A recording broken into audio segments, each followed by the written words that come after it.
Makhluk hidup adalah organisme yang mau tumbuh, bergerak sendiri, bernafas, dan berkembang biak.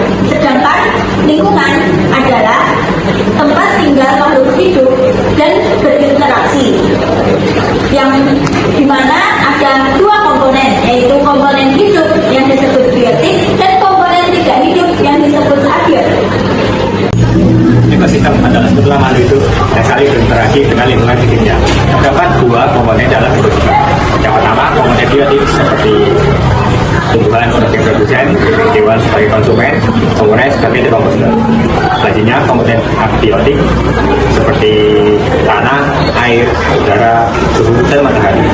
Kemudian, contoh ekosistemnya seperti hutan, sawah, dan laut. Hubungan antar makhluk hidup dan lingkungan. Manusia dan lingkungan lainnya saling bergantung karena lingkungan yang dapat berubah karena aktivitas makhluk hidup. Adapun hubungan antara simbiosis dengan makhluk hidup yang berbeda jenis. Yang pertama ada simbiosis mutualisme, yang kedua ada simbiosis komensalisme, dan yang ketiga ada simbiosis pragmatisme. Aktivitas manusia dan pelestarian lingkungan. Manusia dapat mempengaruhi ekosistem, baik pengaruh positif menanam pohon dan pengaruh negatif menghuni hutan. Pentingnya menjaga keseimbangan ekosistem agar keberlangsungan makhluk hidup tetap terjaga. Penentuan tujuan pembelajaran kami dipertimbangkan dari relevansinya dengan capaian pembelajaran, kemampuan siswa, dan penerapan model discovery learning guna menumbuhkan kemampuan siswa tentang makhluk hidup dengan lingkungannya serta sikap peduli terhadap lingkungan. Oke, langsung saja hasil perencanaan pembelajaran yang telah disusun oleh kelompok kami, yaitu kelompok 6. Perencanaan ini dibuat untuk kelas 3 SDN 1 Tawangsari dengan mata pelajaran ilmu pengetahuan alam dan sosial atau IPAS. Dalaman yang kami ambil adalah hubungan makhluk hidup dengan lingkungan. Capaian dari pembelajaran ini adalah agar peserta didik dapat mengenali berbagai makhluk hidup, memahami keterkaitan antar makhluk hidup dengan lingkungannya, serta menunjukkan sikap peduli terhadap kelestarian alam. Sementara itu, kompetensi awal siswa yaitu sudah mampu mengenali makhluk hidup dan benda tak hidup di lingkungan sekitar, serta memahami bahwa makhluk hidup memerlukan lingkungan untuk bertahan hidup. Kegiatan pembelajaran ini direncanakan selama 2 jam pelajaran atau sekitar 70 menit. Topik belajar Pancasila yang dikembangkan meliputi sikap, beriman, dan berakhlak mulia, benar kritis, kreatif, gotong royong, dan mandiri. Model pembelajaran yang digunakan adalah discovery learning dan metode diskusi, tanya jawab, presentasi, dan refleksi. Pendekatan yang dipakai adalah pendekatan saintifik dan kontekstual.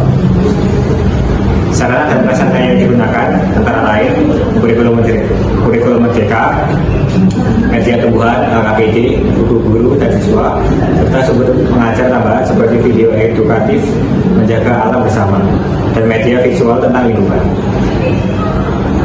Tujuan pembelajaran peserta didik dapat mengidentifikasi para penghuni alam dan perannya dalam ekosistem, serta menjelaskan pentingnya menjaga keseimbangan alam agar kehidupan tetap berlangsung. Adapun tujuan pembelajaran harian yang ingin dicapai ada 3. Pertama, melalui kegiatan mengamati video dan lingkungan sekitar, siswa dapat mengidentifikasi makhluk hidup dan benda tak hidup dengan benar. Kedua, setelah berdiskusi dan melakukan pengamatan, siswa mampu menjelaskan keterkaitan antara makhluk hidup dan lingkungannya. Ketiga, melalui refleksi, siswa diharapkan dapat menunjukkan sikap peduli lingkungan dengan menjaga kebersihan dan tidak merusak tanaman. Pemahaman bermakna yang ingin ditanamkan adalah bahwa makhluk hidup saling bergantung satu sama lain. Menjaga alam berarti menjaga keberlangsungan hidup semua makhluk. Untuk memancing rasa ingin tahu siswa, kami juga menyiapkan pertanyaan pemantik seperti apa yang terjadi jika satu jenis hewan punah, dan bagaimana manusia bisa hidup selaras dengan alam. Selanjutnya, untuk asesmen atau penilaian, kami menggunakan beberapa teknik, antara lain tes lisan dan observasi untuk menilai kemampuan kognitif, lembar observasi untuk melihat kerjasama dan sikap siswa dalam kemampuan afektif, penilaian produk melalui LKPD hasil pengamatan, serta penilaian kinerja saat siswa mempresentasikan hasil diskusi kelompok kemampuan psikomotorik. Berlanjut ke urutan kegiatan pembelajaran, pada tahap pendahuluan, guru menyapa siswa, berdoa, dan menyanyikan lagu bertema alam. Guru juga menanyakan pengalaman siswa tentang menjaga kebersihan lingkungan, lalu menyampaikan tujuan dan manfaat pembelajaran. Kemudian masuk kegiatan inti. Guru menayangkan video tentang keseimbangan alam. Siswa diminta mencatat hal-hal penting dan menjawab pertanyaan pematik. Setelah itu, mereka diskusi untuk mencari tahu mengapa makhluk hidup harus saling bergantung. Selanjutnya, siswa melakukan pengamatan langsung di taman sekolah untuk mengidentifikasi makhluk hidup dan benda tak hidup. Kemudian didiskusikan bersama kelompok lain. Setelah itu, tiap kelompok mempresentasikan hasilnya di depan kelas.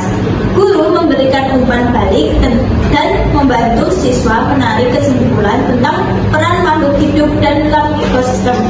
Bersama guru, siswa menyimpulkan bahwa semua makhluk hidup saling bergantung dan penting untuk menjaga keseimbangan alam.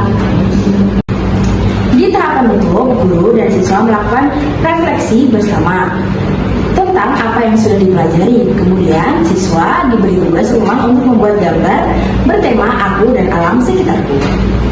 Demikianlah paparan singkat mengenai perencanaan pembelajaran dari kelompok kami.